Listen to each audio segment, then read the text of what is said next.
Olá, eu me chamo Simone Farias Pereira, estou aqui para apresentar a disciplina de Estágio Curricular Obrigatório 1 sobre a área de concentração, o ensino e aprendizagem matemática.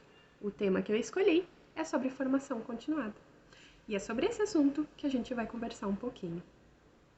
Escolhi abordar esse tema em virtude da sua importância, né? Porque chamar a atenção de um aluno em sala de aula é apenas o início, mas nós precisamos prender a atenção dele até o final para que ele possa, sim, ter o melhor aproveitamento de toda a matéria. Tem se ensinado a matemática há mais ou menos uns 2000 anos, e mesmo assim é a matéria que mais sofre rejeição em sala de aula. E isso nos faz pensar um pouquinho, né?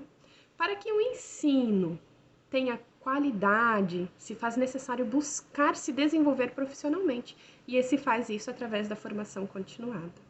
Então, partindo deste ponto, eu justifico aqui o meu trabalho. Durante esse trabalho, eu destaquei 4 objetivos que a gente vai ter que cumprir.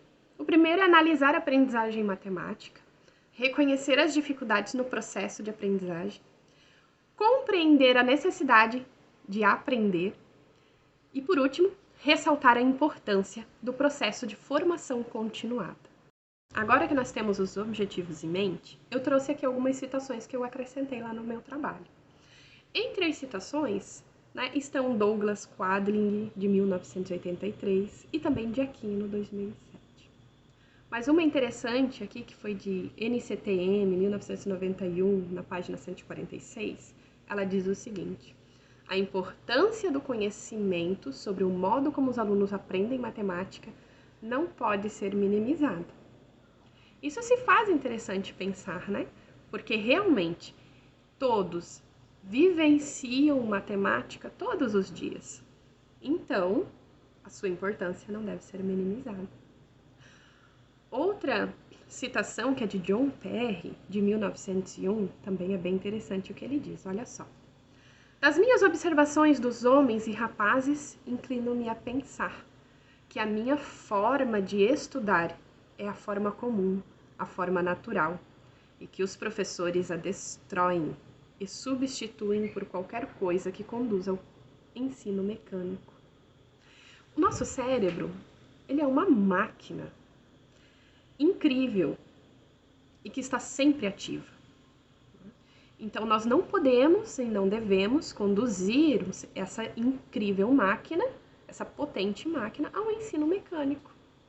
Por isso, se faz a necessidade da gente continuar se formando, né? Daquela formação continuada, sempre buscar conhecimento e saberes para que a gente possa, assim, transformar o ensino da matemática em algo prazeroso, algo que realmente vai chamar a atenção, prender a atenção do aluno e vai fazer com que ele goste, com que ele aceite o ensino da matemática mais facilmente, né?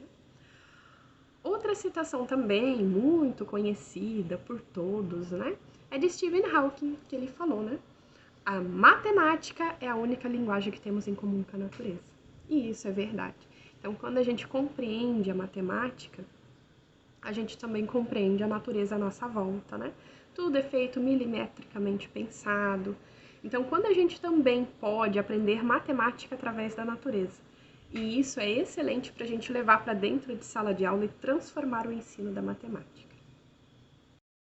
Então, o estágio curricular obrigatório 1, ele foi realizado com informações colhidas diretamente na instituição de ensino. Essa instituição é a Escola de Educação Básica Professora Júlia Miranda de Souza, que fica localizada no centro de Navegantes, a cidade aqui onde eu moro, né? Então, eu realizei as atividades de observação em sala de aula, onde eu presenciei aplicações de provas, revisões de matéria, avaliações de recuperação. Eu também observei a professora regente introduzir uma matéria nova, um assunto novo, e também apresentar ferramentas de medidas de precisão para os alunos, né, como foi o caso do paquímetro. Realizei uma produtiva entrevista com a professora Márcia, que foi a professora regente, né, que conta ali com uma experiência de 27 anos, né, no ensino da matemática. Foi muito enriquecedor para mim, né. Consultei também o PPP da escola com o auxílio da supervisora escolar, a Patrícia, que foi muito gentil, me ajudou em tudo que eu precisei para a realização deste trabalho, né?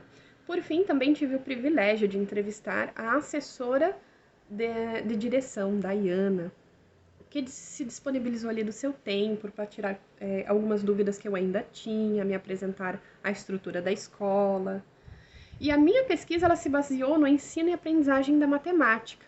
Então, devido às críticas, né, que a matéria sofre por ser considerada difícil de aprender, a proposta dessa pesquisa, que foi estudo de caso, foi não só identificar uma problematização, né, como também realizar observações e através de experiências eu pude ter assim algumas conclusões. Agora eu vou contar um pouquinho para vocês sobre a minha observação assim da estrutura da escola, né? Então, essa escola, ela possui exatos 1.124 alunos, né? Dividido em fases de ensino, onde se tem somente 4 turmas ainda do ensino fundamental, que é do 7º ao 9º ano, né? E as outras 36 turmas são do ensino médio, que vão do 1º ao 3º ano, né?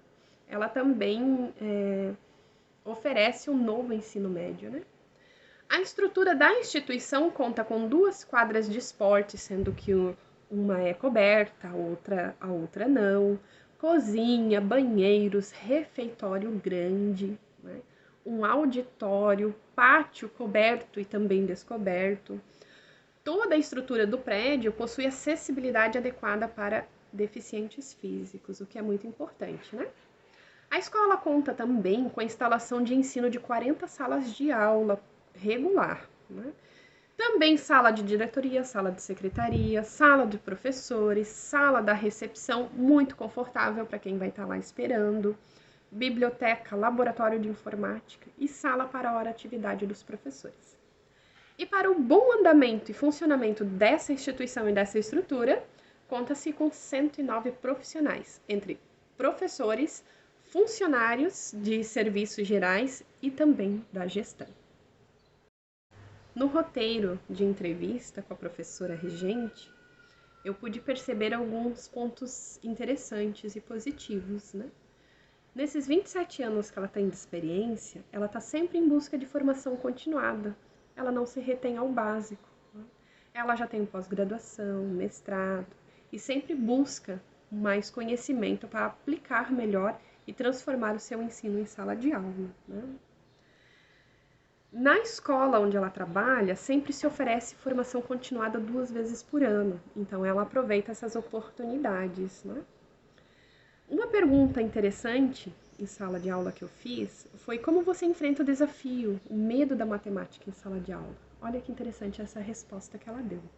Ela disse, tento trazer a matemática desde a base, para que eles possam entender e perder o medo. Então talvez esse seja o segredo, né?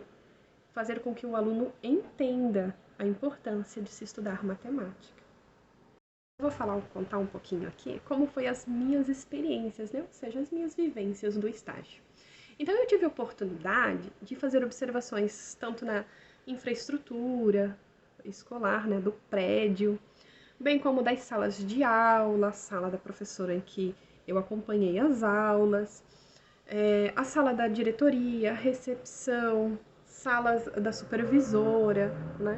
E por sorte foi possível fazer a minha observação em apenas uma escola, onde por enquanto ainda se oferece, né, o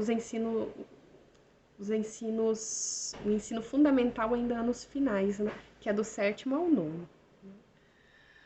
Como base inicial, né, para a vida ali de um professor, esse estágio ele contribuiu para a minha formação, tanto pessoal quanto profissional. Presenciar a prática em sala de aula foi muito diferente do que eu imaginava, tendo a teoria como guia, né, como base.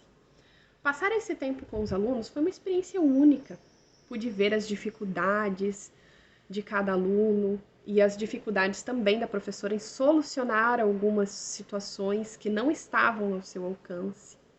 Pude criar também um olhar mais crítico, tentar encontrar uma forma para contribuir com a melhoria da educação dentro de nossas possibilidades, né? Sempre.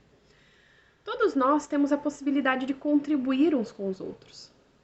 Mas um professor, ele tem isso como responsabilidade. Pois como profissional da educação, está diante de muitas páginas em branco, que estão estudando para escreverem suas histórias e realizarem, né, seus sonhos no futuro.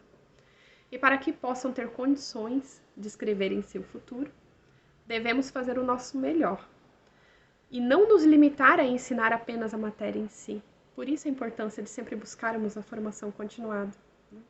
Só assim seremos capazes de ajudar jovens, adolescentes a se tornarem cidadãos responsáveis, que tenham amor e respeito pelo próximo. Obrigada pela sua atenção. Este é o meu trabalho, Formação Continuada.